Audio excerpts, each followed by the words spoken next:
In a world where VHS tapes had to be rewound, when Blockbuster ruled Friday nights, and Googling something wasn't an option, one millennial meets one Gen Z to review iconic movies, TV shows, and pop culture moments from the greatest decade the world has ever experienced. Okay, well, maybe just from the 90s. Join Allison and Hannah as they review the classics to find out what belongs in the past, what deserves another watch, and whether the hype is justified. You're listening to Millennial Meets Gen Z 90s Edition. So be kind and rewind. As you can tell, that voice isn't me or Hannah. That is, in fact, our guest this week and a terrific voiceover talent, my dad. He is the boomer of the boomer generation. So, okay, boomer, welcome to this pod. What do you remember about the 90s and about being a dad in the 90s? Um, I was doing a lot of marijuana in the 90s, so no, I'm kidding. Um, That's not true. no, exactly, that's not true. No, Unless you there were were doing it some, secretly. there were a lot of good movies that came out. I enjoyed Braveheart very much. Okay. I did I did enjoy the fact that the director Mel Gibson included the violence that he did in the battle scenes. I enjoy it, movies about historic battles as much as the next person, but through the early Hollywood years, war movies were um, sort of celebrated and homogenized and glorified battle. And seeing movies like this, where you see quote unquote carnage, um, to me is good for it's good for people to see that so that they know that war is nothing to celebrate.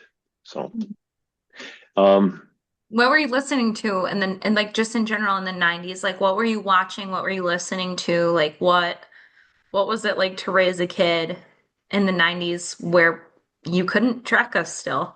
I try not to think about it. Um, to be honest, it's it's it is sort of a blur. I was working, trying to support family, kids, and it was just, yeah, I don't, yeah, I have a hard time flashing back on exact moments that were, um, you know, exact moments that really stick out in my brain. The, you know, Allison, you were cute as a button. So, but otherwise, yeah, it was, Ryan wasn't. yeah, Ryan, my son, Ryan was, Hear yeah, that, Ryan? You were not cute as a bun. so, but anyway, yeah, I have a hard time because when things start blurring, I mean, the older you get, one decade to the next, and I haven't spent as much time as you two, uh, Revisiting? examining and revisiting things in the Yeah. 90s like you guys have. So, Well, there's a lot of good like rock music. That's when we were listening to like the rock stations and yeah, there was a lot of good movies that came out and we yes, spent a lot of yes, time biking. We biked a lot in the 90s. Camping, we did yes. a lot of We did camping a in the lot of camping. 90s. Yes, you were kind of a tweener, right? Well, Right I mean, in then the in the 90s, I 90s. was like elementary school, middle school before I got to high school. Oh yeah, before, yeah, yeah, yeah, yeah. So So yes, yeah. you were at that. And same with Ryan. Like, he was like just getting into high school at the end of the 90s. Yep, yep. So So, yeah, but I mean, it was good music because to be honest, I've listened to, I mean, I've enjoyed listening to music from every decade. Um, mhm. so it's and So yeah, it just kind of blurs. Well, is this in the 90s or is it the 2000s? This in the 80s? Yeah. So yeah, My it's dad's hard to not like one remember. of those guys that's like only to his like it's not like he's listening to like 60s, 70s music only. He likes new music a lot of times because he's often listening to the radio. So he What? stays up with the trends. Sticky booger. This is the Gen Ah, Z thing. You'll see her do this a lot. I call it sticky booger because that's what it looks like. Or like the Matthew McConaughey, like where it looks like he's rolling his booger. It's a I good thing. showed, It's a positive thing. yeah. oh, So, good. Okay, take your word for it. Hannah, do you have any questions before we dive into our movie this week? Yes, I want to know, was Allison a crazy kid? Was she all over the place? Was she crazy? Was she doing adventures and things like that? Allison she Uh-oh. was a good kid. She Oh, was very, um, she acted like she was in her 30s when she was in her teens. So, and I'm not saying that means she's an old soul. It's just she know what she wanted, and It's it bossy. was difficult trying to tell her things. That's bossy. So I'm okay. I'm trying to be nice, and I can edit that out if necessary. But it's okay. You said it, not me. We're legit on this. It's fine. It's fine. Yeah. I was a book nerd. Yes, you were. Yep. Yep. You're a book nerd, but you liked books when we went to some good movies together, Yep. and so it was, and we were always, yeah, I was doing as much as I could with you and your brother. So I was just telling somebody the story about how we would go to the arcade like every other week and we would go like get tickets. And I think this is like impressed upon me saving because my dad used to be like, you don't want to spend your tickets on these like frivolous toys. You want to aim for like the big ticket item. And so he was like, you need to save those. And so I saved like hundreds and hundreds and hundreds of these tickets. And then like they went out of business before I could spend it. And because I was always like, yeah, we need to save it. So I think I do that with my money too. I'm like, man, I really want this like really expensive thing, but I'm like really hesitant to like actually spend the money on the thing. So, yeah, I so think that I think we were shooting for the portable television that was only yeah, like 800,000 tickets. So we didn't quite get there. And then they went out of business exactly. despite us Yeah. like supporting them. I feel like. Well, it's probably because of all the portable televisions that they gave away. So, oh my oh, God. That's a lot of tickets for a television. Oh my gosh. Yeah, it was a different time. Anna, it That's was a true. different time. Okay. it Okay. was 100,000. I think it was like 2,000, but or 20,000 or something crazy. It was something crazy, but I did not have anywhere near that. I was working towards it. Yeah. Yeah, Well, I it was was trying to just convince Allison to not get something with like 8 tickets, so Yeah, it's like because I was like army men, like let's go, and he was like, oh no, you don't want those crappy plastic yeah, ones. yeah, yeah. I have 8 tickets, Dad. What can I get? I want to get this. No, you do not want a used golf pencil. That's not what the options were. It was like top. It was junk. It was junk toys. Well, So sure, it was the junk, yeah. television was pretty good. oh my gosh. I wish arcades were like still a huge thing. I feel like they're very, I don't know. I feel like they're not as popular now. I don't know. Well, they are very retro, and they involve people actually having to be in the same place and talk to each other. So without That's fair. being on an electrical device. So yeah, it's different. That is true. Okay. My other question would be, what do you think is like the main difference in parenting from the 90s to now? Like, what do you think parents parenting now could do better? Parenting now versus then. Yeah. Well, Yeah. I mean, we didn't have to worry about as much stuff. I mean, it was, the kids could play outside, and I mean, the term helicopter parent wasn't around yet. Hmm. So, and you didn't have to worry about play groups and play dates and things like that. I mean, I you just went outside and played, and parents, if they were smart, they'd when the kids were outside, they'd lock the doors and just make sure they showed up at dinner time or when the lights came on, street lights came on. So, but it was just you didn't have to worry as much. I know that there were things that were probably dangerous. You still had to worry about some of the things, but with the advent of the uh, quote unquote instant communication that we have now and social media, things like that, that you hear about a lot more uh, bad things happening to people. And so it's making parents be much more cautious about, uh, keeping track of their kids um, and just, yeah. So in one way, I mean, basically it was kind of easier, I think, to kind of watch kids back then because there weren't as many seeming dangers around. And then, we just spend more time doing things as a family, I think. So Oh, oh my you gosh, might I want to see if wish. you might want to see if Allison agrees with that. But He didn't lock me out of the house. Let's just be clear about the locking the door situation. I was not locked out of the house. Um, but no, I mean, yeah, as he was saying, Hannah, like we've been talking about on the pod that he's been um that he said is like we were kind of let loose. We could bike somewhere. We could like walk up to Dairy Queen. We could bike up to Dairy Queen. We could go, there was a bookstore a couple blocks away. There was a school we could ride our bikes around in. And like, you just made sure you were home when you were supposed to be for dinner time because there was no way of contacting us once we left. So, but yeah, we did a lot of stuff like that. So it was a little bit more loose and relaxed and not as like uptight about that stuff.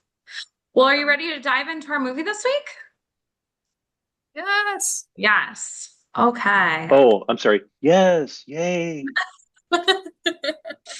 Well, Braveheart from 1995 follows William Wallace, a 13th century Scottish hero who leads an uprising against cruel English ruler King Edward Longshanks after suffering a personal tragedy. As such, we will also be talking about Mel Gibson's peak Hollywood stardom.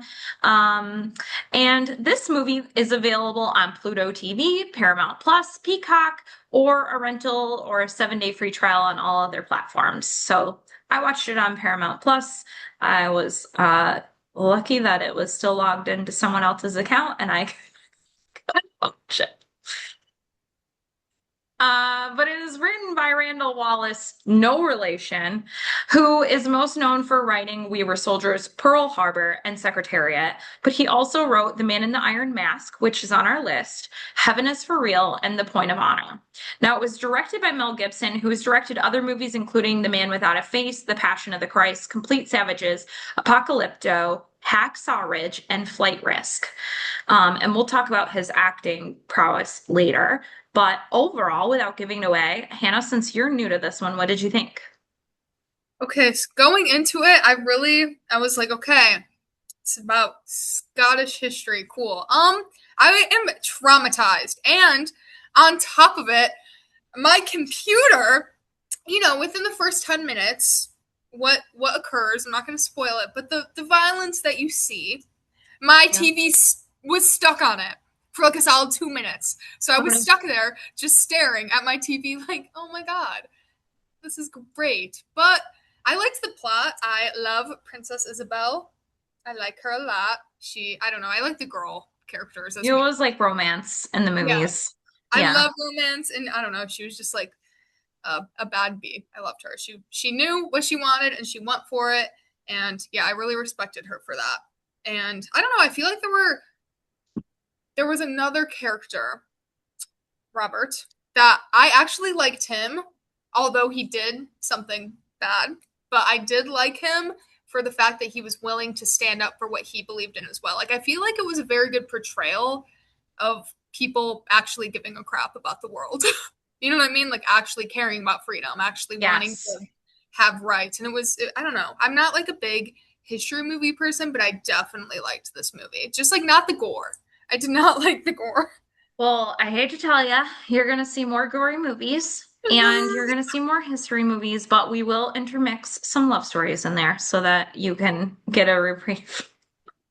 Yay! Untraumatize me. But now my dad is also a movie TV geek, as we kind of talked about. So we constantly talk about where we know people from and he's seen a lot of things too. And he and I definitely have different tastes in movies. But Dad, what do you remember about this movie going in? And what did you think of it now on the rewatch, just like an overall? Well, like I say, I mentioned the sort of real life accuracy with the battles. Yeah. I did, um, but it's been so long since I initially saw it, but Do yeah, you think that you it like was. last saw it during the 90s, or do you think that you've Oh watched yeah, it since? oh yeah. Okay. No, Yeah, no, same. it was Okay. back then. Yeah. So, and then this time rewatching it, um, it brought back, well, I mean, it brought back memories of watching it the first time, but I just enjoyed. I mean, I always enjoy the cinematography and Hmm. being part Scottish. The images of the Scottish Highlands are Hmm. awesome in the movie. Yeah. So and it did while the plot of the movie is not 100% historically accurate in a timeline sense, still I think it gives you a really good idea um, of the struggle the Scottish people had when trying to gain independent or to find their independence and find a common king when you Hmm. had so many clans uh, Hmm. or fighting with each other prior to this. So it was Hmm. they were I mean fighting within amongst themselves. They're trying to struggle against the English, and so it's just it was just good remembering and seeing that again. So Yeah, absolutely. Well, are you guys ready to rewind? All right. Yeah. Well, we opened in Scotland in 1280 AD. I shall tell you of William Wallace. Historians from England say that I am a liar, but the history is written by those who have hanged heroes. The King of Scotland has died without a son, and the King of England, a cruel pagan known as Edward the Longshanks, claimed the throne of Scotland for himself. Scotland's nobles fought him and fought each other over the crown. Longshanks invited them to talks of truce, no weapons, one page only. One of those was a commoner with his own land, Malcolm Wallace. He had two sons, John and William. He and John are heading to visit the gathering when it's over, and they get there and it was on fire. And in the building, the nobles and their pages are all dead, hanging from the rafters. William follows his brother and dad and sees the horrible sight and has nightmares. He wakes to find a meeting later in his home, deciding to fight. The next day, his dad leaves with his sword. William tries to go, but then gets left behind. His dad tells him it's our wits that make us men. Now, his dad and brother leave. So, Malcolm Wallace is played by Sean Lawler, who is known for 30,000 Leagues Under the Sea, In the Name of the Father, and the classic Mega Shark versus Giant Octopus. It's a classic. Never heard of it. But he was also in Titanic, it's a uncredited. classic. Murder, She Wrote, the Celtic Riddle TV movie, which I am going to be tracking down after this. Live Fast, Die Young, and Not Another movie. He also passed away in 2009. John Wallace is played by Sandy Nelson, who was known for The Dancer, Still Game, and Him Elba. Now, I will say that a lot of these actors and actresses that we talk about in this did a lot of Celtic movies. So I did try to like bring the ones that might be recognizable into the list. Um, but little William and his friend Hamish hide from the English riding by, and Hamish is concerned that with William's dad and brother gone, the English will kill him and burn the farm. William says it's up to them, and so they practice throwing rocks against targets, and Hamish knocks William out for being a better shot. Now, Little William is played by James Robison, who's known for A Merry Scottish Christmas and one episode of Outlander, and he also is in the movie Saving Christmas Spirit. And Little Hamish is played by Andrew Weir, who was in this and then a TV show called G-Force. Now, William wakes the next morning hoping his dad and brother are back. He does his chores only to see a cart arriving with wounded men accompanying it. He doesn't see his father or brother, which means they're on the cart. They end up burying the two men. After the funeral, as they are being buried, a little girl walks over, picks a thistle, and hands it to him. Now, the thistle in Scotland means resilience, protection, and pride. So she looks him in the eye, doesn't say anything, hands it to him, and then leaves with her family. Now, the little girl, Murren, is played by Mahiri Calvi, who is known for Boat Story, Fear the Invisible Man, and Robert the Bruce. A man rides up on a white horse and introduces himself. He's the Uncle Argyle, and he looks a little bit like Mad-Eye Moody. They eat at his house, and then he takes them back to his house. William doesn't want to leave, but that's what they have to do. Argyle asks about the priest's benediction, but William doesn't speak Latin, and Argyle says, we'll have to fix that. William has a dream where his father says to him, your heart is free, have courage to follow it. And in the night, William sees men and bagpipes around the graves and asks his uncle, who explains to him that they're saying goodbye by playing outlawed tunes on outlawed pipes. He says it was the same when his father was killed. So obviously there's been generations of this. Now William checks out the sword, and his uncle tells him that he first needs to learn to use his brain, and then he will teach him to use the sword, and they leave the home the next morning.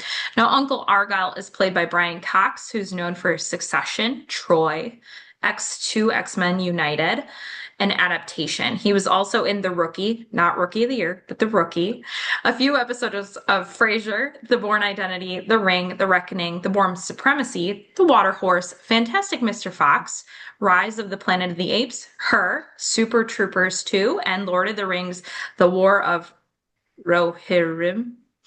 Does I pronounce it correctly? Rohirrim. Yeah, thank you. I'm like, it's a word I've never pronounced before. Okay, many years later, Edward the Longshanks' son marries a Princess Isabella from France. This is the daughter of his rival, even though the son was definitely gay. Like, that was pretty evident in the movie. His style was impeccable.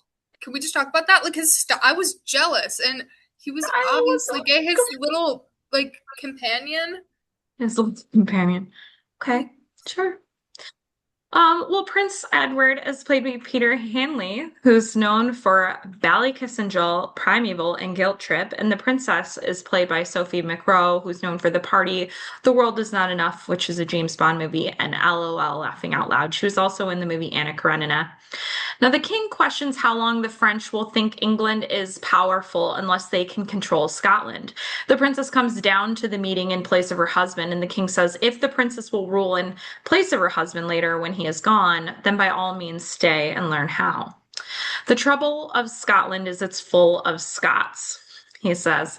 He suggests that they breed them out by prima noctis, or the first night, allowing the nobles will have sexual rights to any common girl on the night of her wedding. Now, don't worry, there is no evidence that this was ever a thing.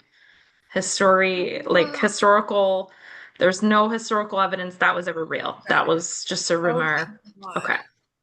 All right, so King Edward Longshanks is played by Patrick Magoon, who is known for Scanners, A Time to Kill, and The Prisoner. He was also in Mary Queen of Scots and Escape from Alcatraz. In Edinburgh, the council of Scottish nobles gathered, including Robert the Bruce, a leading contender for the crown of Scotland. Now, Wallace rides back as an adult man to his old home that since has been worn away over the years and has like collapsed roofs. In town, Williams rides in to find a family celebration for a wedding. He spots a woman and makes eye contact until a man drops a stone at his feet. Test of manhood. And Williams says, "You win." And then the man says, "It's a test of soldiery then." And he says, "The English won't let us train with weapons, so we train with stones." And William says, "The test of soldiery is not in his arm, it's here." And the guy punches him. William greets Hamish. They throw the stone put, and Hamish is winning. William asks him if he could do it when it matters in battle. And Hamish says that he can crush him like a worm. So William tells him to do it and stands on the field.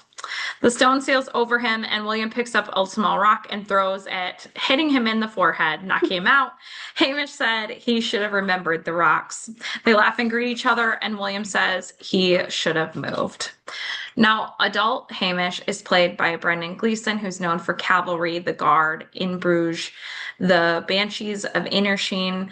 He was also in Far and Away, Into the West, Lake Placid, Mission Impossible 2, AI, 28 Days Later, Gangs of New York, Troy, The Village, Harry Potter series, because he is the real Mad-Eye Moody, Beowulf, Green Zone, Smurfs 2, Edge of Tomorrow, Suffragette, Assassin's Creed, and more recently, a new series, Spider Noir. Adult William Wallace is obviously played by our director, Mel Gibson, who's known best for his roles in Conspiracy Theory, Lethal Weapon, and Ransom. He was in Mad Max, Bird on a Wire, Air America, Forever Young, The Man Without a Face, and you may know him, Hannah, as the voice of John Smith in Pocahontas, if you saw that. He was also in Father's Day, Chicken Run, The Patriot, What Women Want, We Were Soldiers, Signs, The Expendables 3, Daddy's Home 2, Boneyard, and Hunting Season. Okay. Good. William And we gets know asked. he was in Pocahontas. That's He cool was the though. voice. Yeah, his voice Yeah. was. William gets asked to dance by a young woman, and the English ride in, declaring prima noctis. A fight breaks out, and the husband is held at knife point while his wife is taken away. She looks very much like Ginny Weasley. I was getting a lot of Harry Potter vibes watching this movie just because of the characters. Well, the groom Morrison is played by Tommy Flanagan, who's known for his role in Sons of Anarchy, Guardians of the Galaxy 2. He plays Tolk, and he's in Gladiator.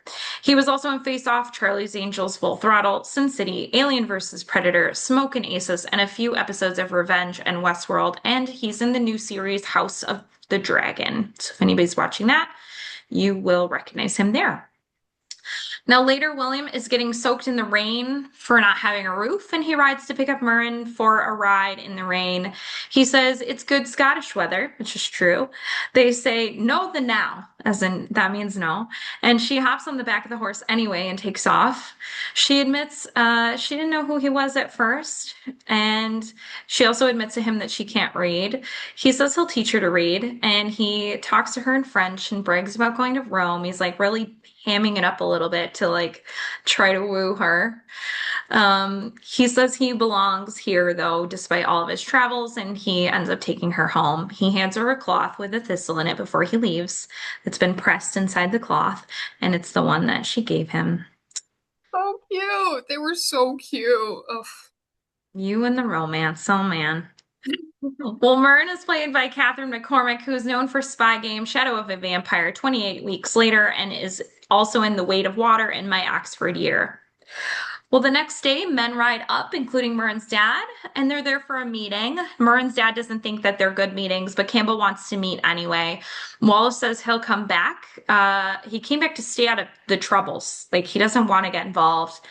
But until he can prove it, he can't court Murren's dad's daughter. Like, he can't court Murren. Murren's dad is, like, not having it. And he's like, didn't I just prove it? And the guy was like, no. I don't know. I kind of understood him though, because like you haven't seen this man in decades, and he just shows up wanting to marry your daughter. What? Well, William throws rocks at her window later that evening. They talk about the farm and how it's a lot of work, but it will all change as soon as his sons arrive. And she asks if he has children, and he says not yet, but he was hoping that she could help with that. He asks about marriage. He says he loves her and always has, and he wants to marry her. They kiss, and she says yes. And then he sends her a secret message later about getting married. So they meet in the grove at dark to get married in secret. The priest binds their hands and they commit to each other. She gives him a hanky with thistles on it, and he carries her through the woods later. They have sex outside in a very creepy, hairy 90s backlighting scene, which I was like, I never liked any of those. They looked creepy. It seems very Blue Lagoon with the backlighting and the like. Anyway, Kind um, of did. Oh my God. the Yeah. next morning she helps him But they, dress. I'm sorry, Go but ahead. they married in secret to circumvent the prima nocta Prima thing that nocta, they yep. were trying to do. Yeah, so they didn't do it just for the heck of it. Yeah, the wedding was cute. The Yeah. sex was gross. That's just me. So it's No, just me. I agree. I The agree. next morning, she helps him dress and they say goodbye. Did no one notice that she didn't come home? Like, isn't that a thing when you had to like have like a person with you maintain your virginity? Nobody noticed that she didn't even come home. That's what was annoying to me because I'm like, feel like her parents would have been like, we can't let anybody know she didn't come home. Like, hell, anyway. Well, Yeah. they playfully go around the market and pretend not to be in love and marry despite evident flirting. They make plans to see each other later, and an English dude notices and takes advantage of this to chase her around a house, and he ends up attacking her and trying to rape her. She punches him and then bites his face. He smacks her, and then Wallace attacks them and gets her out of there. Now the He English like guards are raped her. It was really creepy. I was so The English guards are everywhere. Wallace sends her off on a horse and they chase after him and her. He thinks though that she got away and he fights off a bunch of the police guys, the guards, and then gets one of their like outfits and pretends to be a guard and kind of takes off so that he can go meet her in the grove where she's supposed to meet him. However, they had actually knocked her off the horse and took her. He runs to the grove, but she is not there. He goes back to town, but it's too late by the time he gets there. She has had her throat slit as a punishment and a warning to the town. Now, she had looked for him, but he wasn't there, and she bled out and died. And this was supposed to draw out Wallace, so that was part of the other reasoning. Now, Wallace rides in, and the men think that they're going to take him, and boy, were they wrong. I really don't understand why any other woman or man, for that matter, would have been milling around during this scene. But, like, in the scene, as he's like slowly riding in, and like the guards are going to like try to capture him and everybody's kind of looking on in horror. There's just people like doing their lives, carrying yeah. baskets, running across, and I'm like, no, no, no. If a woman was just like practically raped and then killed, I would not be out and about finishing my work for the day.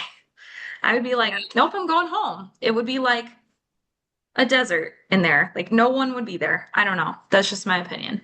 No, I agree. I don't know. Maybe they were just like too accustomed to it, which is like somehow even worse. That's Like, true. That's true. Okay, okay. I'll accept that answer. But like there's one woman that like runs across in front of like William Wallace is coming. There's guards here and she's just like, "Let me just run between the guards with my basket of like lettuce or something or washing. I don't know." It's like, yeah. "I got to do this laundry. Let me keep going." Everyone was too carefree about it. It was like, dude, these Yeah. people are dying. Like, your Yeah. neighbors are dying. Just slit this lady's throat. No big Yeah. deal. Let's keep going. Yeah. I don't know. So Wallace comes in like he's going to give up, and the guards get close to him, and then he pulls out his weapon from behind him. It's a club, and he clubs the guy in the head, and then kills the other guard, like kills the horse, and then William kills him and chops the dude's leg off. Which, by the way, this happens a lot where legs get chopped off, and all I can think is like Monty Python. So you're gonna it's just a flesh wound, and like. Every time, it's really hard to take it seriously if you've seen Monty Python and the Holy Grail, which Hannah, you probably haven't. No. Yeah, we're gonna have to add that to your list, but it's from Oh, 1975. the scene with the Black Knight is awesome. Yeah, and they like chop off his leg, and the guy is like, it's just a flesh wound. This is what I think of every time I saw a leg come off in this movie. So, Oh my God. but they kill all the others as other Scotsmen pick up the weapons, and the English guy gets his arches on the tower, and then arrows take out a few people, but William hops up there and takes out them as the others gain entry. They go after the nobleman, the magistrate. They surround him, and then William slits his throat because that's who killed his wife. And we watch him die. Now they're all covered in blood, which is just like love. Hannah loved that part. Oh no. Byrne is dead, and there's no turning back now. So they all shout McAulish, which means son of Wallace, and then it kind of turns into Wallace.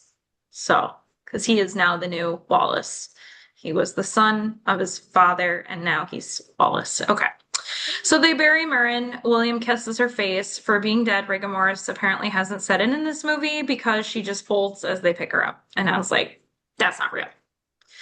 William bows to her father and he is mad, but sees that William's grieving too, and William still has her hanky. Now, her father, McClanaugh, is played by Sean McGinley, who's known for On a Clear Day, The Field, and Michael Collins. He was also in Gangs of New York, and he was in The Last Rifleman. Now, Hamish removes the arrow from his dad, and they cauterize the wound, which is funny that, like, nobody wanted to do it. It was so scary, like with the The poker, they gotta cauterize the wound. His dad seems to be good. Someone is coming and they're ready, but it's just the McGregors, the next clan over. They're there to help, and so they all end up bending together. The next garrison, the patrol is returning and they're let in, and the garrison, this is the garrison who called Prima Noctis. The patrol comes in and surrounds the place, and it's actually the Scottish, not the English. The guy says he dispatched 100 soldiers to Lanark and they'll be returning anytime soon. And William's like, were they dressed like this? Because obviously they're not coming back, dude. They're not. The guy whose wife was Prima Noctis gets back at the guy and kills him brutally. William Wallace spares the rest of the people and says, go back to England and tell them Scotland's daughters and her sons are yours no more. Scotland is free. And then they burn the place. The king comes downstairs to visit his son, who's having a party and he's shooting arrows, and he tells him about the Scottish rebels. The son says he'd have the local magistrate punish Wallace accordingly, and the king hits him because he's already killed the magistrate and taken control of the tower. The king is heading to France, so he tells his son he has to quell this uprising. He tells him to act like a king. And now the prince's wife, the princess, tries to confront him, but he sucks, and he just like gets pissed off about it. And her lady's maid wishes that guy just goes to Scotland and gets killed by Wallace. I love the lady's maid too. Like, I like that they were besties. Right? And they're chatting it up all the time. I want to be a princess. Ugh. Well, the English attack a village, and a band of rebels are then spotted by the English, and the English give chase, and they're lured into a trap. Back at Bruce headquarters, Robert tells his dad that William Wallace has started a rebellion. His dad says that they'll play both sides and tells him to gather the nobles. They know how to compromise, and they have to be ruthless. And know the nobles' minds, as that's the key to the throne. So he's like really trying to get his son on the throne. The lady's maid and the princess talk of the plans and what they know about the war maneuvers, and they talk about William Wallace and his fight to avenge his love, some romantic love story. Now, the lady's maid, her handmaiden Nicolette, is played by Jean Marine, who's known for Possession, Itinerary of a Spoiled Child, and Comédie d'Eté. We see the rebels eating, and I swear to you that I had to watch this 4 times because it looks like Hamish eats a chocolate glazed donut, but it's probably meat. Like, I realize it's probably meat and not a chocolate glazed donut, but it does initially look like a chocolate glazed donut. Maybe it's a chocolate glazed scone. No, it was like, I looked around and it like looked like, anyway. They talk about the cavalry and no one stands up to the charge of the heavy horse. Now, Wallace comes up with a plan to make sure that they have long spears. Volunteers come in, including a crazy Irishman who just wants to kill the Englishman. His name is Stephen, and he says he's literally the most wanted man on his island. It's his island. Later, William is hunting when the madman goes to throw a sword at him and hits the man that tried to kill him from behind, saving him, which is what God told him to do. He says he didn't like that guy anyway. He wasn't right in the head, Stephen says, and William looks a little creeped out.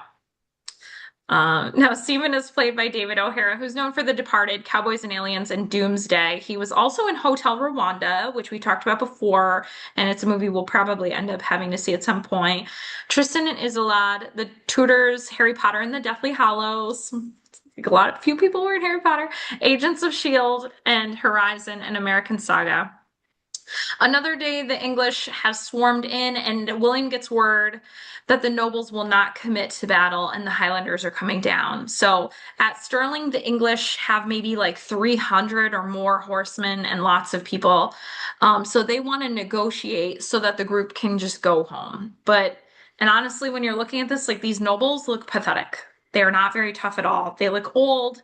They look sad. They don't look like strong Scotsmen, for sure. Now, the English march in, and they're in huge numbers, and people are starting to get nervous, which, with their leaders, I kind of get why. They don't want to die just so that the nobles can have more land, and so some of the army starts to leave. And that's when William and the crew ride in. They have their faces covered in blue paint, which is a dramatic cinematic choice rather than an actual factual piece of history. This blue paint, it borrows from the ancient Picts, which is the ancient Celtics. I almost said Celtics. It's not the basketball team. It's the Celtics. And so they used like a plant dye, and that happened like 1,000 years before William Wallace ever lived. So the blue paint's not actual real, but in this movie, very important. Wait, that's sad because the blue paint was cool. No. Well, it was cool 1,000 years before this. Okay. Came back. So the nobles want William to pay homage to them, and they say this is their army. And William asks, if this is your army, why does it go? They're leaving. And then here is his classic speech. He says, "Sons of Scotland, I am William Wallace." And the guy says, "William Wallace is 7 feet tall." And Wallace says, "Yes, I've heard. Kills men by the hundreds. And if he were here, he'd consume the English from fireballs from his eyes and bolts of lightning from his arse. I am William Wallace, and I see the whole army of my countrymen here in defiance of tyranny. You have come to fight as free men, and free men you are. What would you do without freedom? Will you fight?" And a soldier says, "Fight against that? No, we will run and we will live." And Wallace says, "Aye, fight and you may die. Run and you'll live, at least for a while. And dying in your beds many years from now, would you be willing to trade all the days from this day to that one for one chance, just one chance to come back here and tell our enemies that they may take our lives, but they'll never take our freedom?" Now, this actually kind of sucked as a speech. Sorry, I'm a speechwriter. But he says, if you, like, he says, he should have said that you will die under tyranny and oppression. You'll die never seeing freedom. But instead, he goes about talking about dying of old age. Like, how many of them really will get to old age under this condition? Instead of being able to stand up to your enemies, is what he says. The message doesn't land in that part in the middle because, like, if he gave me that choice, I'd choose, with just his speech alone as context, I'd choose dying in my bed. Like, he's not giving me the, like, if you don't fight today, this is what your life is going to continue to be like. It's part of the speech. I just thought that was kind of weak. So he'd have to give me a better reason to choose freedom, like talk about what it's like under their rule and how it's not getting any better unless they fight. They needed a speechwriter for this one. It doesn't land this one, but everybody remembers that speech as like being really impactful because he says like, "But don't ever take our freedom." I don't know, Dad, what do you think? I think that I mean it's a good speech. It's a good speech. Oh. You got to give it that. I'll just leave it at that. Well, the English decided to offer the Scottish the terms. Okay, so the nobles, Mornay, Lachlan, and Craig, they ride to the middle to meet the Englishmen. Wallace rides up to stir up stuff. He's like, "I'm going to cause trouble." Now, the English offer estates in Yorkshire and a hereditary title for which they'll pay. So it sounds like a crap deal to pay more taxes. And Wallace offers the English terms lower your flags and stop at every home on the way home to apologize for 100 years of theft, rape, and murder. He has a Like, point. we're not taking your deal. So Morning is played by Alan Armstrong, who's known for The Mummy Returns, Kroll, Van Helsing, and Sleepy Hollow. He was also in Patriot Games, Black Beauty, and Oliver Twist. Lachlan is played by John Murtaugh, who's known for Rob Roy, The Fourth Protocol, and The Glasgow Kiss.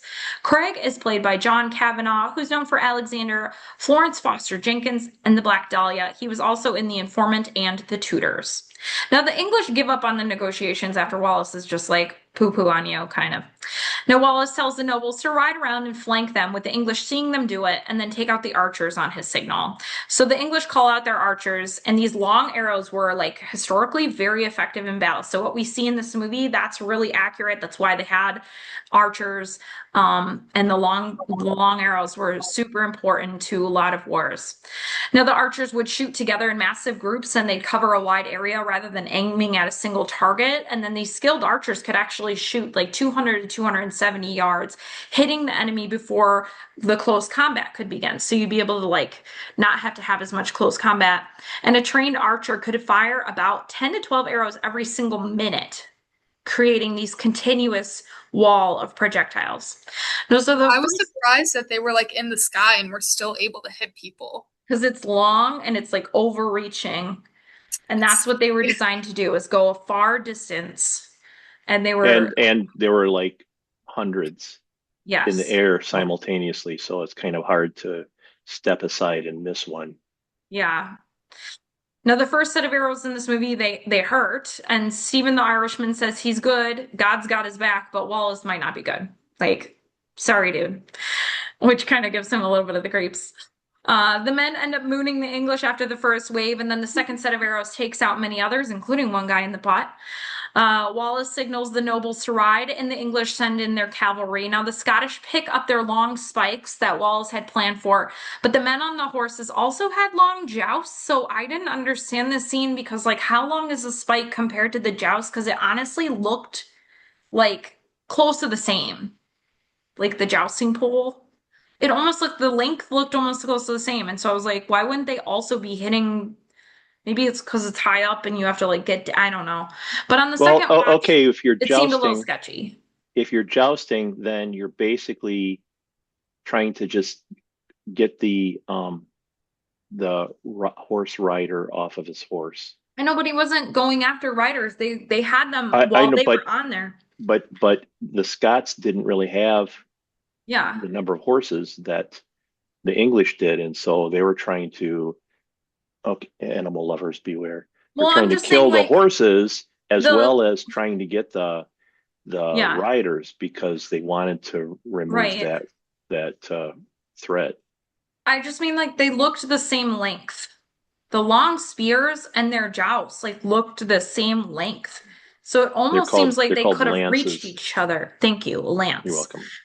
It seems like they could have almost reached each other and still had some effect as a horse rider because you've got this long lance. It's really, I mean, their lances were really long. So I Yeah. don't know. I question this part of the movie. Okay. Uh, Now the Spikes took out the horses, and then the men were there to take the other men out as soon as they were off the horse. The English sent the infantry in, and the Scottish charged forward. Honestly, if they didn't have like the English didn't have the outfits, I would not know who was on what side. The Scottish fight brutally, slicing throats and cutting off legs. Again, Monty Python, the Holy Grail. The noblemen come up from the other side and annihilate the remaining English archers and such. The guy in charge calls for a retreat. Wallace slices the negotiating guy's head off. And then the people drag out. They're dead and dying. And the remaining fighting like dies down. Hundreds of men are dead and the Scottish win, I guess. From what it looked like, it didn't look like very many people won at all, but they win. Yep. So William Wallace is knighted as the High Protector of Scotland, and Robert the Bruce asks about his politics. The noble says the Balliol clan will support him, and he's good with the commoners, so they need to kiss butt. Now, the Balliol clan asks William for support for their rightful clan claim to the throne, and others are like, damn them. Then the nobles begin to fight over who gets to be in charge, and William goes to leave. And when they ask where he's going, he's like, well, you might have beaten the English, but they'll just come back because you guys won't stand together. William says he'll invade England then to defeat them on their own ground. He's going to make sure that their people have freedom. Now, Robert the Bruce says that the nobles have an allegiance with England and the clans war with each other. He said they need the nobles. Now, William Wallace tells him that his title gives him claim to the country, but men don't follow titles, they follow courage. Which is fair. Which is not on Robert the Bruce's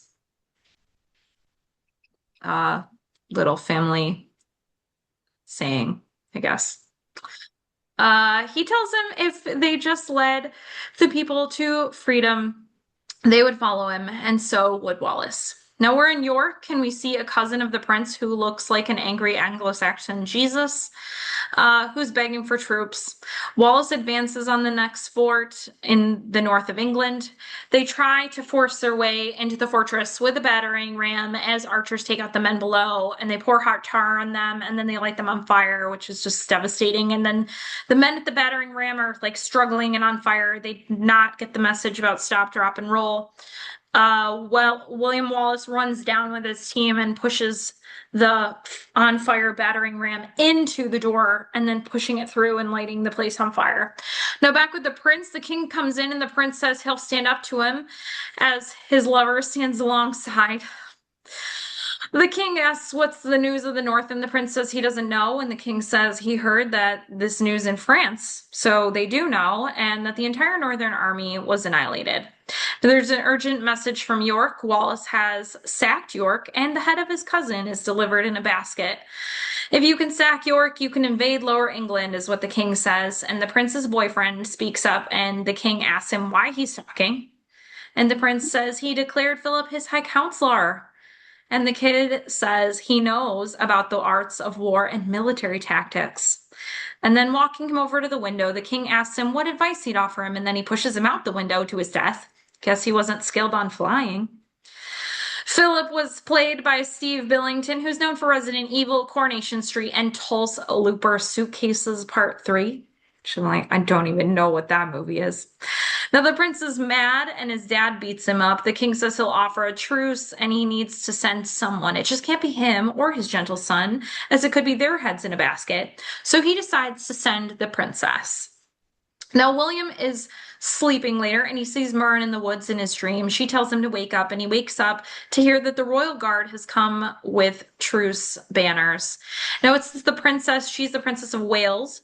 She says she understands he's been given the knight title and he says he's been given nothing. God makes men what they are. She calls him an executioner of her husband's cousin, and he tells her that York was the staging point for every wrongdoing to Scotland and that the cousin hanged innocent Scots and Longshanks did far worse. Her guard tells her that he's lying. He's obviously not. William speaks his other two languages to show that he knows those languages, and she dismisses her guy. She tells him Longshanks desires peace and will grant him title, estates, and gold, constantly. I'll give you titles, I'll give you land. He says, what do you think that I should become, Judas? And she says, peace is made in such ways. And he corrects her that slaves are made in such ways. The last time Longshanks spoke of peace, he hanged all of them, and Wallace still remembers it. She says she understands he suffered and knows about Murren, and he says they were married in secret to avoid a prima nocte, and they killed her. And he says she is just like her. He tells her one day she'll be queen. He tells her, tell your king that William Wallace will not be ruled, nor will any Scot while he lives. Foreshadowing. She leaves and goes back and tells the king he did not accept the bribe and waits for the king at York. The king plans the support from the Welsh bowmen, troops from France, and Irish conscripts. He did that before he sent the wife over there. So they're supposed to arrive in Edinburgh behind him. The princess says Wallace is a mindless barbarian, and she didn't bring back the gold because she gave it to ease the suffering of the children of this war. She says that it was to like prove his brand, essentially. He says his Which is greatness not will the be case. what? Obviously, I said, which is not the case. She did not care about that man's brand. She was just like, wait, you're She's cute. got to keep herself alive, though. Yeah, which is so He's true.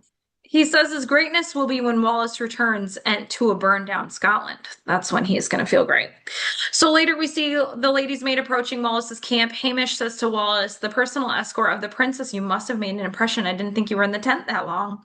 She provides a message and she smiles at Hamish. Now they learn about the king's plans. Stephen says, don't worry about the Irish. He's got those. Wallace bursts into the nobles and says, we require more people, but they want to negotiate. He says that they can't win, but he won at Stirling and York, and they still didn't support him then. He calls them all cowards, and Robert the Bruce says his fight now looks like rage, not courage. Wallace says they can have a country of their own, and that Robert is the leader. There is strength in you. I see it. Unite us, unite the clans. And Robert argues with his dad later. His dad is opposed to him partnering with Wallace since the nobles don't support him. Like you're losing access to the nobles.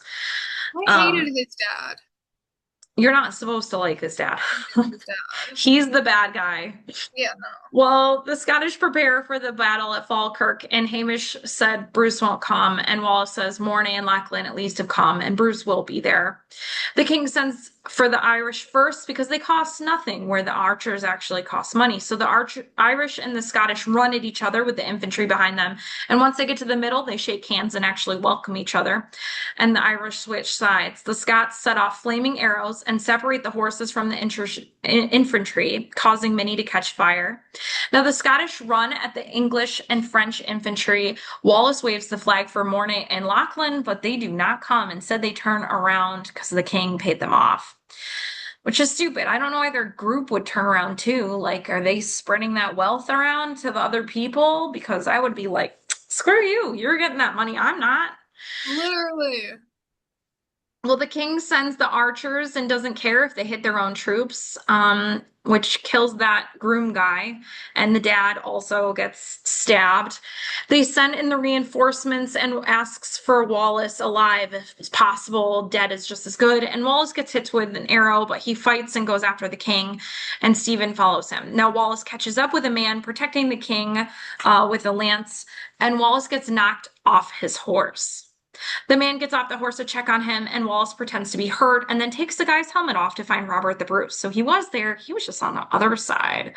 Now, Wallace falls to his knees and kind of gives up, and Robert picks him up and gives him to Stephen to take away before the Englishmen catch up with him and capture him. And Stephen gets away as the men are charging after.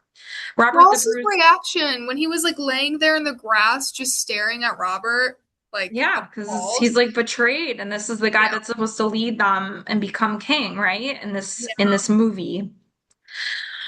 Now, Robert picks up Wallace's hanky. Now, Robert the Bruce is played by Angus McFadden, who's known for Equilibrium, Saw 3 and 4, We Bought a Zoo. He was also in Divine Secrets of the Yagath Sisterhood, which redeems him for me just a little bit. Spartacus, Alias, an episode of Psych, which I also liked, Superman and Lois, Outlander, and now his own movie, Robert the Bruce, which also then takes him back down a peg. We'll talk about that later. Later, Stephen and Hamish are nursing Wallace and Hamish's dad when Hamish's dad said he's dying. And his dad says he's free now and he's proud of his son. He's happy, and he dies. People pour through the piles of dead, including Robert the Bruce, who looks devastated. He later faces his dad, and his dad keeps giving him bad advice. His dad says they have to have an alliance with England to stay in power. One day he'll have all the power. Robert says that's nothing. He says the men that fought for William Wallace and took the thing from William Wallace and then betrayed him, he saw it in his face and it's tearing him apart. He wants to believe as William does. And Robert says that he'll never be on the wrong side again. Yeah, I loved Morning. that part though when he was like actively standing up for his beliefs. And Yeah. was this the part where he like told his dad that he wanted him to die? When he was like, "My hate will die with you." Yeah. Yeah. Well, I think it comes after. There's another part that he actually finally gives up on that. So Mornay dreams that William Wallace has come to him, and he wakes to find that William has come to kill him, and William kills him brutally in his bed and then jumps out the window with his horse, killing his horse. Oh my, into the water, dude. Why? Yeah. Robert the Bruce says one of the nobles or him will be next and laughs, and he doesn't say, he says it like doesn't matter. And just then a dead Lachlan falls onto the table. Then the rumors about William Wallace spread again. The king is told his numbers grow. The king wants to send the princess to be dispatched again if she's killed in France. France will send more troops. If she dies, oh well, the prince doesn't care anyway. Now there are guards standing at his house, like the princess is inside, and Wallace traps him in there and burns them alive. And later he meets the princess, although he is kind of looking to see if there's going to be another ambush. She looks out and he manages to sneak in. How she didn't see him, I don't know. He did not blend in with the wall. He was just standing there, like He's behind like 10 her. feet from her and she can't tell. I don't know. He says he received her message, and he says it's the second time that she saved his life. He asks why she helps him. She helps because of the way that he looks at her. And then they have sex and the princess bride moment outside, and then he leaves her and rides away. Now, Robert the Bruce watches his father get worse, and also the king is getting sicker. The nobles come to seek a meeting with Wallace. Wallace says the council needs to pledge, but they say that that won't happen. They pull out his hanky and say that it's from Robert. They agree. They don't think Robert is scheming, but the other guys probably are. And Wallace says he's got to try. He's got to try to get the nobles on board, right? So he wants a home, he wants children, he wants peace, but he can't have that without freedom. Hamish says it's about Murren, and he's trying to be a hero because he thinks that she sees him. He says he doesn't think that she sees him. He knows she does. And Hamish's father sees him too, and Hamish punches him. So Wallace decides to go alone. Now, Robert the Bruce goes to greet him and realizes it's a trap. He tries to stop it, but the trap was already set. They beat Wallace and capture him. Robert tries to save him, but they protect Bruce from being harmed. He realizes his ugly dad had something to do with it, and he said Longshanks required Wallace, so did the nobles, and that was the price of his rule, and he, like, disowns his dad.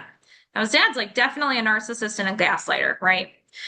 Yeah, the way he like would try to play, not even play the victim, but the way he would try to make it seem like he was bettering Scotland and was like, this is what we need. This will help us. No, it won't. That is the opposite. You just want more money. You just want more money, more land. You want your son in power. You want your, future generations. I didn't get why Robert's dad was depicted as a leper, because that was a decision they made for this movie, and I don't think that that's historically accurate. So I don't understand how that added to the storyline. Because maybe, so I was thinking about this, but like maybe it's because they wanted it to, one, not be Robert the Bruce's motivation. It has to come from somebody that the people don't know is motivating him, because like nobody else knows that his dad is a leper. They're always like, we haven't seen your dad in a while. How is he? And like he like looks up at the top of the castle and his dad's like hooded and like so he's maybe and he tells him he's traveling or something. Yeah. So maybe it's to like make the heroes think like we're confused about Robert the Bruce's motivations, and is this really him and his decisions? And then also it's to make Robert the Bruce like not a bad guy because his dad is the bad guy. I think that's kind of his, but you can't, if he wasn't a leper in this movie, he would be out and in these meetings because he's the reigning like Bruce. Mm-hmm. Right? Yeah. I thought it was just a weak, it's weird point in the storyline, but okay, go ahead. Yeah. Well, he says his hate will die with his father. And his father is the leper, is played by Ian Bannen, who's known for Waking Ned Divine, which is a really funny movie if you get a chance to watch that one. Yep. Yeah. Hope and Glory and The Flight of the Phoenix.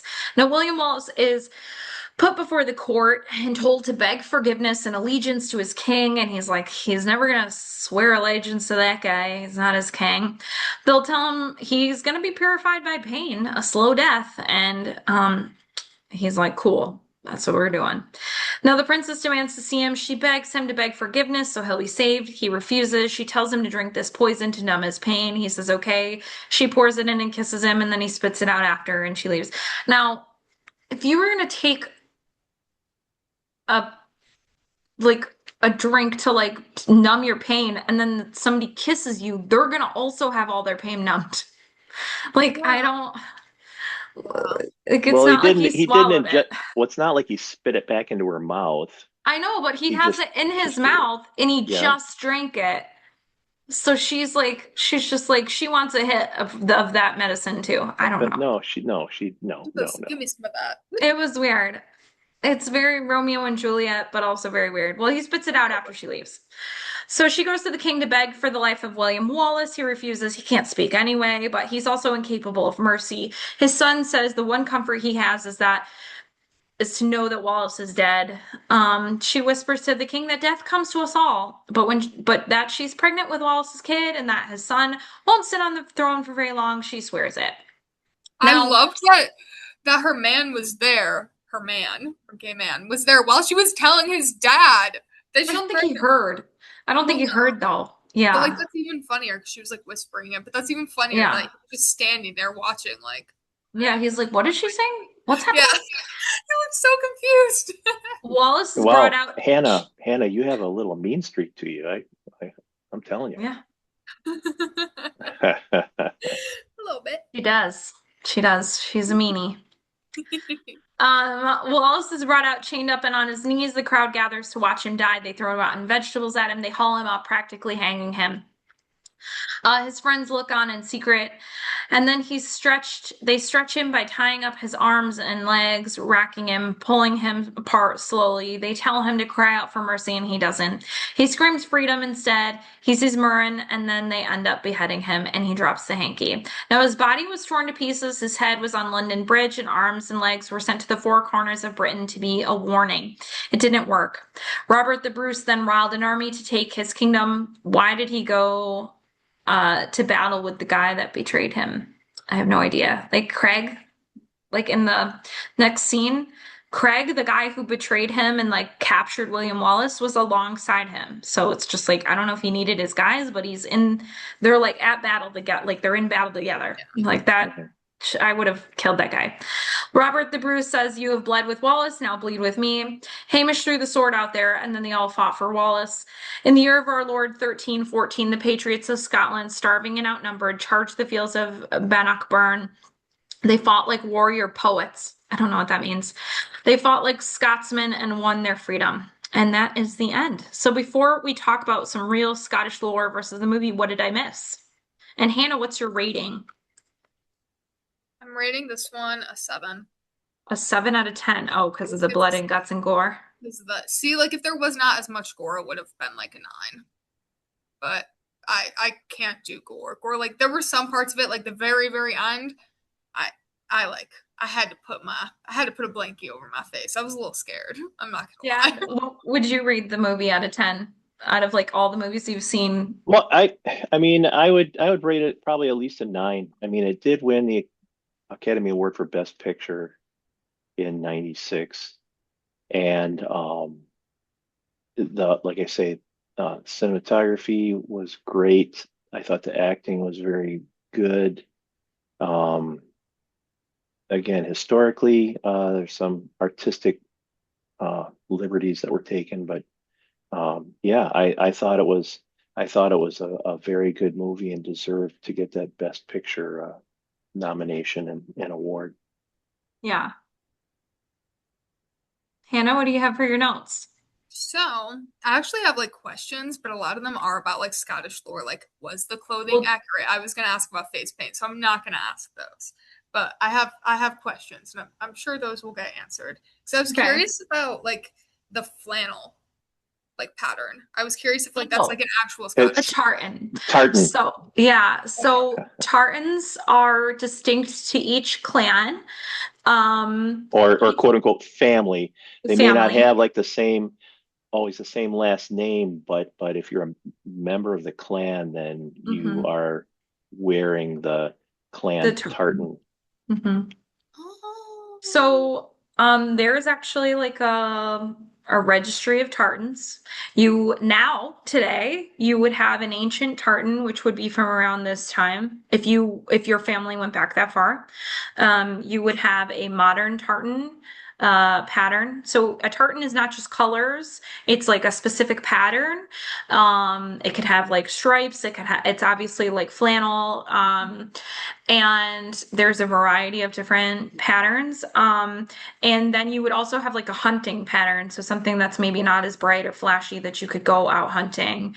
And those are kind of more usually muted colors that they wore when they were out in the woods hunting. Because some of these are like bright red, Oh, that makes which you yeah. wouldn't wear really out in the hunting. But that shows who you are. So that's why when William Wallace, like in this movie, like uses it to cover his head is dumb. Because like one, it's not like he's on LinkedIn or Facebook and like they can recognize his face and all across the country, right? They're not going to know his face. Second of all, that tartan though, they might know, and they might know that belongs to this clan. So they would know it's a member of his clan. So like hiding under your tartan is like stupid. Oh, wait, that's interesting. Okay. Okay, Because yeah. you I might not know haven't. that person in general, but you will know that they belong to that family based on the colors that you're wearing. Oh my gosh. Wait, that's kind of well, like that. Not that specific situation is cool, but that's cool that that's a thing. What? Yeah. Oh my gosh. Okay. Okay, okay. I feel like for this movie, I have less notes rather than questions, but I did Okay. have a cry count. I did Okay. have a Let's talk cry. about the cry count. So Hannah cried at this movie. I did cry. I did cry when Murren died. I cried. When else did I cry? I cried 3 times throughout the Three movie. times. That's a lot of crying. Yeah, and I am like totally a movie crier. I was gonna lie and try to be like I don't cry during movies. I do sometimes. Like I do Yeah. sometimes. Rookie of the year. She cried a lot. Just kidding. Oh, I cried because of how terrible it was. Oh my gosh. We're fighting about that movie still. Okay. We have beef over this, but I cried 3 times. I can't even remember the other two. One of them, I think I cried because of the gore, because I was like, this is disgusting and this is just making me sad. I think it Well, it's was like one of the probably wars. probably when William Wallace was dying too, right? Like, wouldn't that have been a crying time? I believe so. But I Okay. know during one of the wars, I did cry simply because of all the blood. Because it was just, Brutality. yeah, it was like, oh, this is how it actually was. Because in high school, we didn't watch like historical movies or anything like that. Like, I've never really seen, like, yeah, no, I've never really seen like a full on, like, World War II movie or something like that. So, like, this was like very, very new for me. So, Okay. seeing the amount of blood was like scary, like really disheartening and scary, especially with how violent it was and like the You're gonna ways see people some were. more. So sorry, but we'll space Oh, them out, like I said. yes, please do. But yeah, overall, a good movie. I liked the plot, I liked the romance the most. And yeah, I liked Robert the Bruce, as I said, because I liked that he turned everything around. He made a Well, full the 360. character in the movie was good. Let's get into some real Scottish lore. Well, can I toss in a couple things here? Oh, sure, about the movie. Yeah. Oh, So, so luckily, Hannah, at when William Wallace is at the gallows and about to be killed, I don't know if you noticed, but one of the king's men there had a pole with a sort of a crescent hook on it. And so what they would have done, this is just for historical purposes and to not really to gross you out. So what they would have done is they would have used to that hook to open up his abdomen and yeah, they call disembowel it a him while he was Scots. Yeah. still alive. And then they would cut off his head, and then he'd be drawn and quartered. Well, drawn would be like the disemboweling, and then quartered would be cutting off the legs and arms and stuff.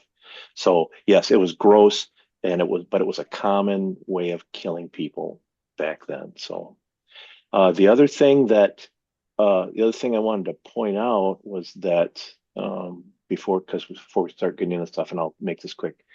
This was a year for Scottish historical films, because also this year was another movie called Rob Roy that was Mhm. released in the same year, starring Liam Neeson and Jessica Lange and John Hurt. I'm not going to go over their entire filmography, but it was also, the cinematography was very good. I mean, the I saw that storyline is movie. different, but there's also some nice romance stuff in there too. So maybe you'll cry at that if you watch it sometime. But it was very good, and they had that movie had the male Best Supporting Actor award at the Academy Awards that year. So, Oh my gosh. Two Yeah, Scottish and people I for an don't think award. I ever saw that movie. oh, it's Nor very would good. nor would I know that it was about anything Scottish or Yeah, historical because yeah. it's a drink. Is that where the drink came from? Is the movie? It's very possible. Yeah, the Rob Roy comes from that. So now the other thing Okay. I just wanted to mention real quick is that I like the fact that the fighting for independence, um, to me, ties into a more recent historical time, because in 2014, uh, Scotland had a referendum on whether or not to remain part of Great Britain, Mm. and it ended up defeating that. So there was like a 50 some percent saying no, that they didn't want to leave and become an independent country. But I sort of Yeah. wish they had. But to me, there's a loose parallel to fighting for their independence, and then Yeah. having this decision uh, in the 21st century about trying to possibly be independent again, Yeah, solely it'd be really independent. So, hard for them to be independent in today's global economy, and that was why.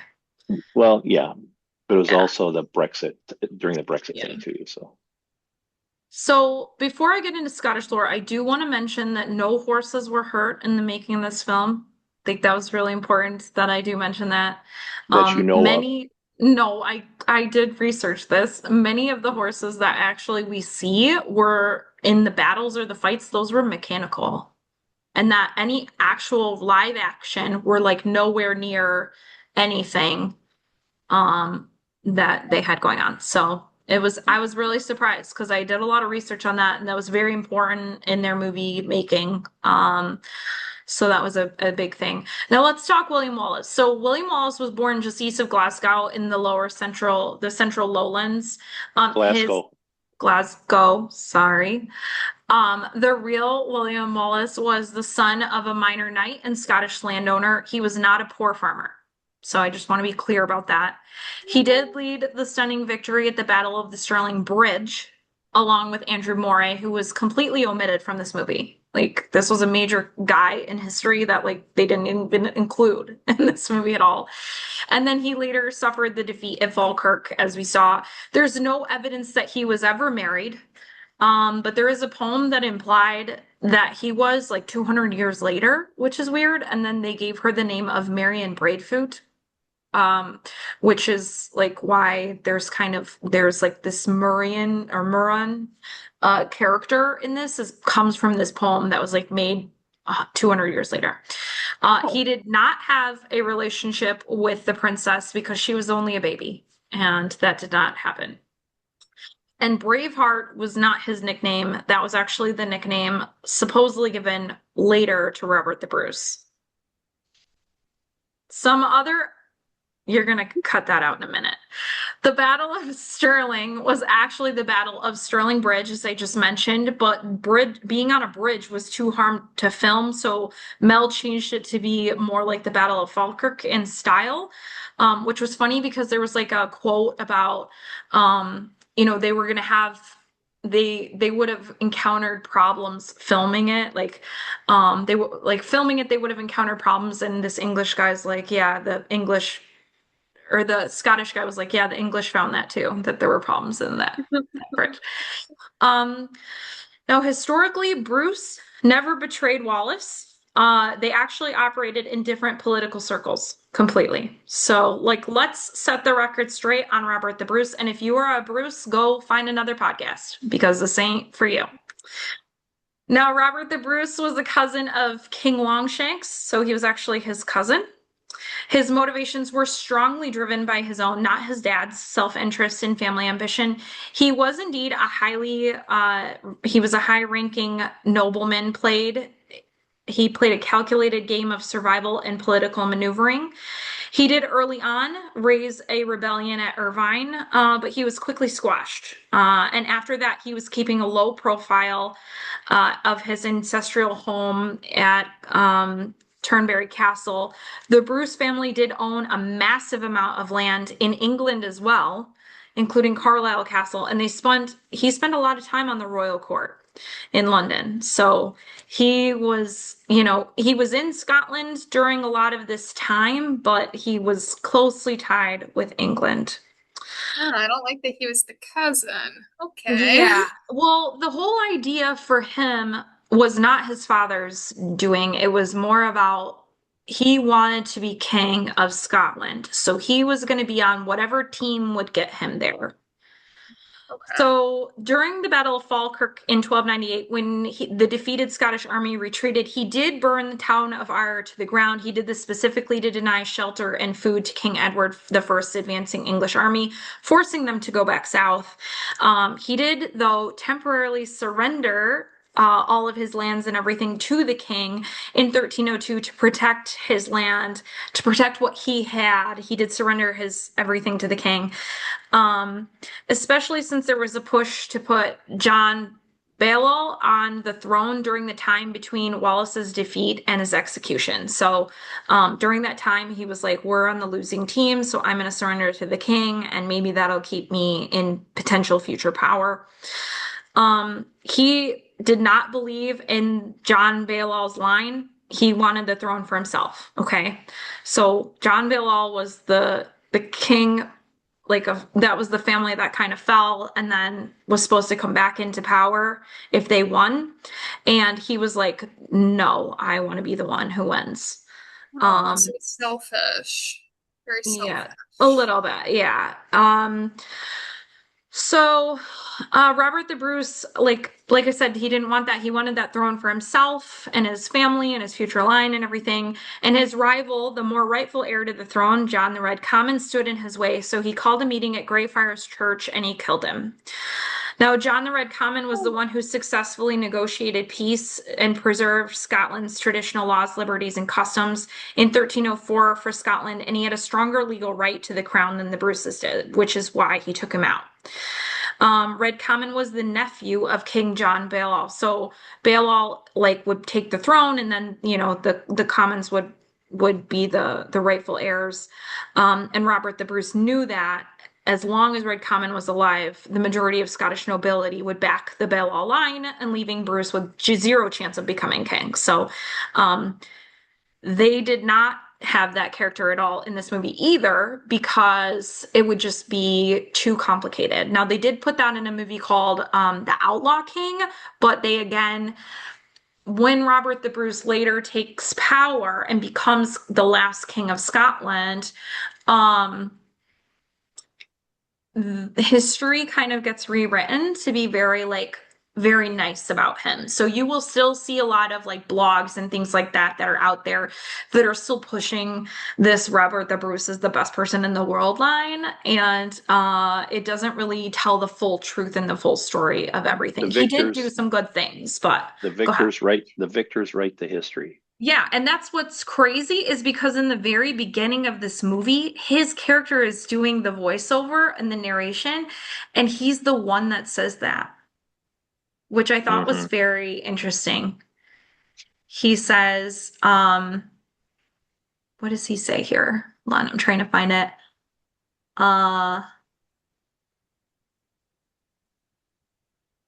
The history is written by those who have hanged heroes.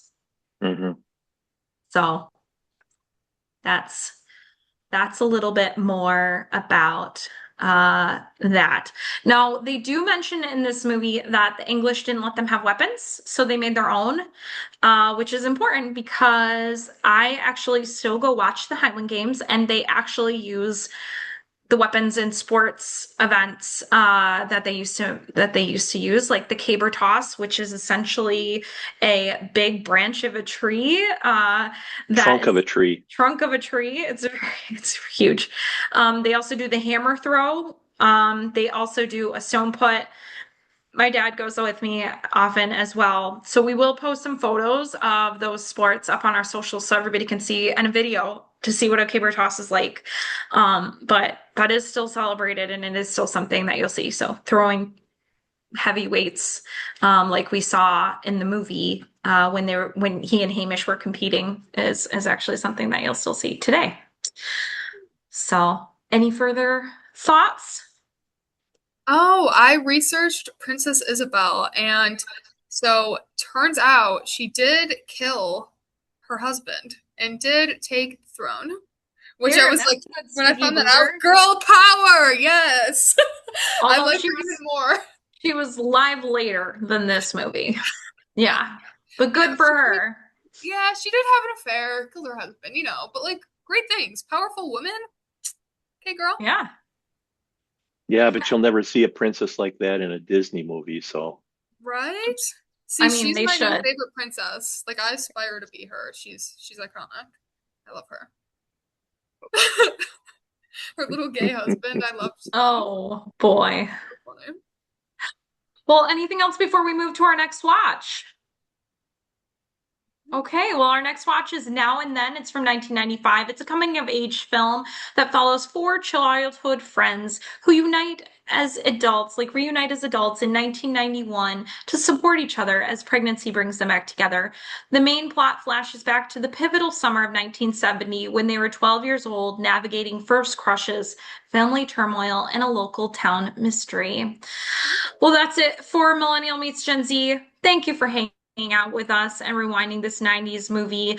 And one chaotic conversation at a time. If this episode brought back a memory, introduced you to something new, or made you want to revisit a classic, make sure that you follow or subscribe wherever you get your podcasts so that you don't miss the next episode. And come to find us on Instagram, Facebook, YouTube, and now Patreon for clips, behind the scenes moments, and all those extra conversations that didn't make this episode. Before I say goodbye, thank you so much to our guest. I appreciate your time, Boomer. Okay, Boomer, you're done. Yes, thank you. Thank you very much. I know that if I ask again, Allison will just tell me the check's in the mail. So, Yep, checks in the mail, Dad. Hey, all goods right. are in the mail. All right, well, until next time, be kind and rewind. Bye. Thanks for listening or watching, Thanks. everybody.